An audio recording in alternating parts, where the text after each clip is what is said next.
નમસ્કાર વિદ્યાર્થી મિત્રો, ધોરણ 8 વિષય ગણિતની અંદર પ્રકરણ 1 સમય સંખ્યાઓ. હું અપૂર્વ ચૌહાણ, સ્વનિર્ભર શાળા દાહોદથી. હવે આપણે ચેપ્ટર 1ની શરૂઆત કરીએ તો આપણને ધોરણ 7માં આપણે જે ભણી ગયા છીએ એનામાંથી જ આપણે હવે આગળ ભણવાનું છે. એને લગતું જ હવે આગળ ભણીશું. તો આપણે પ્રાકૃતિક સંખ્યાઓ કોને કહેવાય અને પૂર્ણ સંખ્યાઓ કોને કહેવાય એ આપણે ધોરણ 7માં ભણી ચૂક્યા છીએ. હવે આપણે જોઈએ પ્રાકૃતિક સંખ્યાઓ કોને કહેવાય. તો 1થી શરૂ થાય અને જે સંખ્યા અનંત સુધી વિસ્તરેલી હોય, એટલે કે 1 2 3 4 ડેશ ડેશ ડેશ, એ પ્રાકૃતિક સંખ્યાઓ છે, જેને નેચરલ નંબર કહેવામાં આવે છે. પ્રાકૃતિક સંખ્યાઓને ગણતરીની સંખ્યાઓ પણ કહેવામાં આવે છે. પ્રાકૃતિક સંખ્યાઓને દર્શાવવા માટેનો સંકેત કેપિટલમાં n, એના વડે તેને દર્શાવવામાં આવે છે. હવે વાત કરીએ હોલ નંબર્સ, એટલે કે પૂર્ણ સંખ્યાઓ. પૂર્ણ સંખ્યાઓમાં પ્રાકૃતિક સંખ્યાઓ ઉપરાંત શૂન્યનો સમાવેશ થાય છે. એટલે કે પૂર્ણ સંખ્યાની શરૂઆત શૂન્યથી અનંત સુધી વિસ્તરેલી છે એવું આપણે કહી શકીએ. એવું પૂછવામાં આવે કે સૌથી નાની પ્રાકૃતિક સંખ્યા 1 અને સૌથી નાની પૂર્ણ સંખ્યા તો 0. મિત્રો, આ વસ્તુ ખાસ ધ્યાન રાખવાની છે આપણે, કારણ કે એનામાં દરેક વખતે મૂંઝવણ થતી હોય છે. ઋણ સંખ્યાઓની વાત કરીએ તો ઋણ પૂર્ણાંકો, શૂન્ય અને ધન પૂર્ણાંકો મળીને ઇન્ટીજર બને છે, જેને પૂર્ણાંકો કહેવામાં આવે છે અને જેને ઝેડ સંકેત વડે દર્શાવાય છે. પૂર્ણાંકોની સાથે ઋણ પૂર્ણાંકો અને ધન પૂર્ણાંકો લેતા સમય સંખ્યા બને છે. સમય સંખ્યાઓને દર્શાવવાનો સંકેત ક્યુ છે. હવે જે આપણે ભણીશું સમૃદ્ધતા. સમૃદ્ધતા શું છે અને એ કઈ રીતે કાર્ય કરે છે, તો હવે એના વિશે જોઈએ. તો પહેલું છે સમૃદ્ધતા માટે પૂર્ણ સંખ્યાઓ. પૂર્ણ સંખ્યાઓમાં સરવાળાની ક્રિયાઓ માટે પૂર્ણ સંખ્યાઓ સમૃદ્ધ છે કે નહીં, તો હવે એને આપણે કેટલાક ઉદાહરણો દ્વારા સમજીશું. તો હવે જોઈએ કે સરવાળાની ક્રિયાઓ માટે સમૃદ્ધતા વિશે. સરવાળાની ક્રિયાઓ માટે પૂર્ણ સંખ્યાઓ સમૃદ્ધ છે કે નહીં, તો એના વિશે જોઈએ. તો અહીં છે સરવાળાની ક્રિયાઓ માટે પૂર્ણ સંખ્યાઓ સમૃદ્ધ છે. વિદ્યાર્થી મિત્રો, પૂર્ણ સંખ્યાઓની વાત કરીએ તો પૂર્ણ સંખ્યાઓ શૂન્યથી શરૂ થઈ અને અનંત સુધી વિસ્તરેલી છે.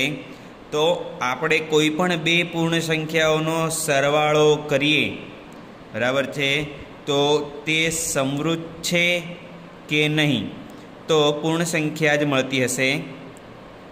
3 + 5, 3 + 5 કરીએ તો વિદ્યાર્થી મિત્રો શું મળે? 8. ગમે તે સંખ્યાનો સરવાળો કરીએ આપણને કઈ સંખ્યા મળે છે? પૂર્ણ સંખ્યા જ મળે છે. જ્યારે બીજું છે કે બાદબાકીની ક્રિયા માટે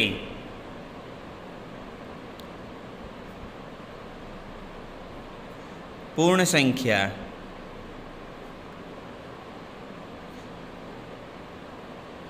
સમૃદ્ધ નથી. તો એનું એક ઉદાહરણ હું તમને શીખવાડું કે કેમ સમૃદ્ધ નથી પૂર્ણ સંખ્યાઓ બાદબાકીની ક્રિયાઓ માટે. તો આપણે -5 કરીએ, 3 - 5 કરીએ તો 3માંથી 5 જાય તો આપણને શું મળે? -2. -2 એ પૂર્ણ સંખ્યાઓમાં સમાવેશ થતો નથી, માટે એ ક્રિયા પૂર્ણ સંખ્યાઓ માટે સમૃદ્ધ નથી. હવે ત્યારબાદ એવી જ રીતે આપણે જોઈએ તો ગુણાકારની ક્રિયા માટે. તો ગુણાકારની ક્રિયા માટે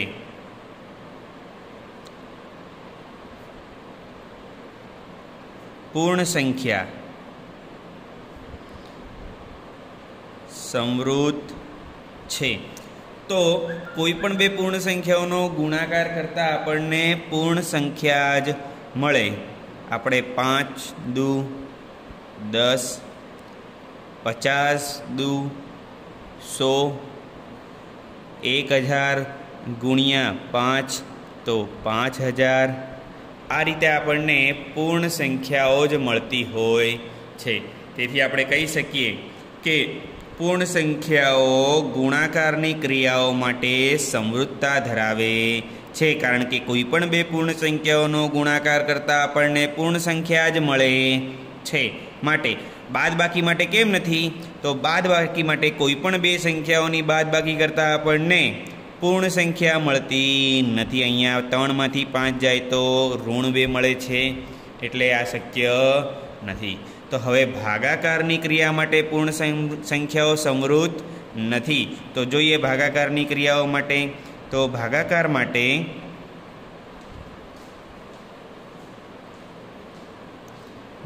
માટે હું તમને શીખવાડું।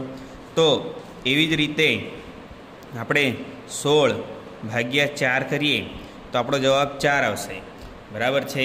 પણ અહીંયા એ જ વસ્તુ માટે આપણે 4/16 કરીશું તો બરાબર છે ને મિત્રો? હવે ધ્યાન આવ્યું કે એ થઈ શકે એના માટે જવાબ પૂર્ણ સંખ્યામાં આવતો નથી, માટે એ શું નથી?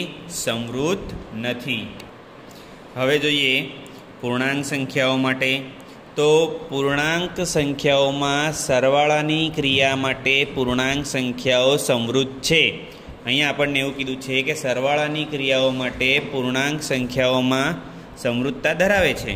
તો જોઈએ સરવાળા માટે।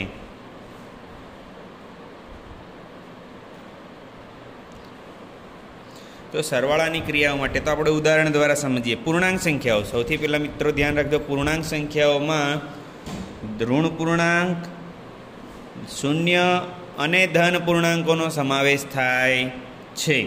એટલે કે આપણે ગમે તે સંખ્યા લઈએ, 3 + 5 = 8, બરાબર છે, -7 + 7 = 0।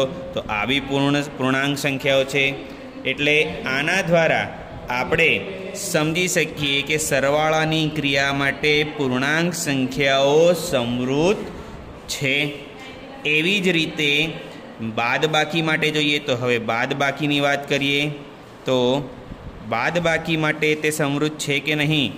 તો અહીંયા આપણને કીધું છે કે બાદબાકીની ક્રિયા માટે પૂર્ણાંક સંખ્યાઓ સમૃદ્ધ છે। તો જોઈએ બાદબાકીની ક્રિયાઓ માટે કઈ રીતે છે। તો આપણે જોઈએ તો આપણો એક ઉદાહરણ આ જ લઈએ। તો 3માંથી 5 જાય તો આપણને જવાબ શું મળતો હતો? -2। તો -2 એ પૂર્ણાંક સંખ્યા છે, કારણ કે પૂર્ણાંક સંખ્યાઓમાં ઋણ પૂર્ણાંક, શૂન્ય અને ધન પૂર્ણાંકોનો સમાવેશ થાય છે, માટે આ સમૃદ્ધ છે।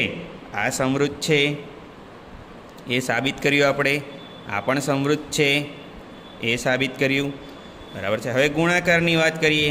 તો ગુણાકાર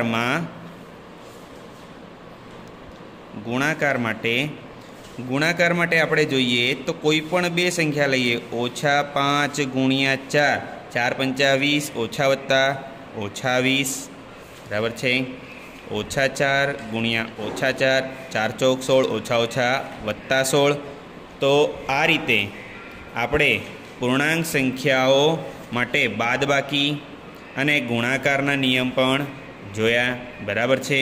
હવે જોઈએ ભાગાકારની ક્રિયાઓ માટે। તો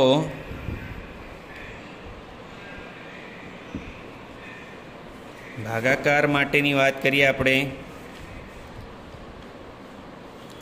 અહીંયા આપણને કીધું છે કે ભાગાકારની ક્રિયા માટે પૂર્ણાંક સંખ્યાઓ સમૃદ્ધ નથી। મિત્રો કેમ નથી? તો અહીંયા ભાગાકારની ક્રિયા માટે આપણે જોયું હતું કે 16/4 કરીએ તો આપણને 4 જવાબ મળતો હતો, પણ 4/16 કરીએ તો વિદ્યાર્થી મિત્રો 4/16 કરીએ તો આપણને અપૂર્ણાંકમાં, બરાબર છે, અપૂર્ણાંકમાં જવાબ મળતો હોય, માટે આપણે તે પૂર્ણાંક માટે સમૃદ્ધ નથી એવું આપણે કહી શકીએ। તો આપણે 4/16 કરીએ તો આપણો જવાબ 0.25 જે અપૂર્ણાંક સંખ્યા છે, તો એની માટે આ સમૃદ્ધ થતું નથી। હવે આગળ આપણે જોઈએ કે સમય સંખ્યાઓ। જે સંખ્યાઓ p/q સ્વરૂપમાં લખાતી હોય તેવી સંખ્યાઓને સમય સંખ્યાઓ કહેવાય છે. દાખલા તરીકે 3/7 -4/9 -5 એટલે કશું નથી એટલે છેદમાં 1 ગણાય. 8 છેદમાં કશું નથી એટલે 1. તો એ સમય સંખ્યાઓ છે. કેવી સંખ્યાઓ છે? સમય સંખ્યાઓ. વિદ્યાર્થી મિત્રો, જેટલું આ યાદ રાખો છે એ તમારે પૂરેપૂરું નોટમાં લખવાનું છે અને ત્યારબાદ એને સમજ્યા પછી જ આપણને આ ચેપ્ટરના દાખલા આવડશે. સરવાળાની ક્રિયા માટે સમય સંખ્યાઓ સમૃદ્ધ છે. બાદબાકીની ક્રિયા માટે સમય સંખ્યા સમૃદ્ધ છે. ગુણાકારની ક્રિયા માટે સમય સંખ્યા સમૃદ્ધ છે અને ભાગાકારની ક્રિયા માટે સમય સંખ્યાઓ સમૃદ્ધ છે.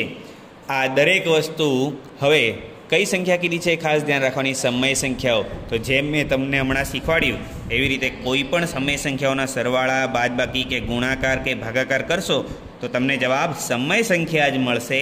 માટે આ દરેકે દરેક એ સમૃદ્ધ છે એવું કહી શકાય. 0 એ સમય સંખ્યાઓ માટે સરવાળાનો તટસ્થ ઘટક છે અને 1 એ સમય સંખ્યાઓ માટે ગુણાકારનો તટસ્થ ઘટક છે. આ ખાસ ધ્યાન રાખવું.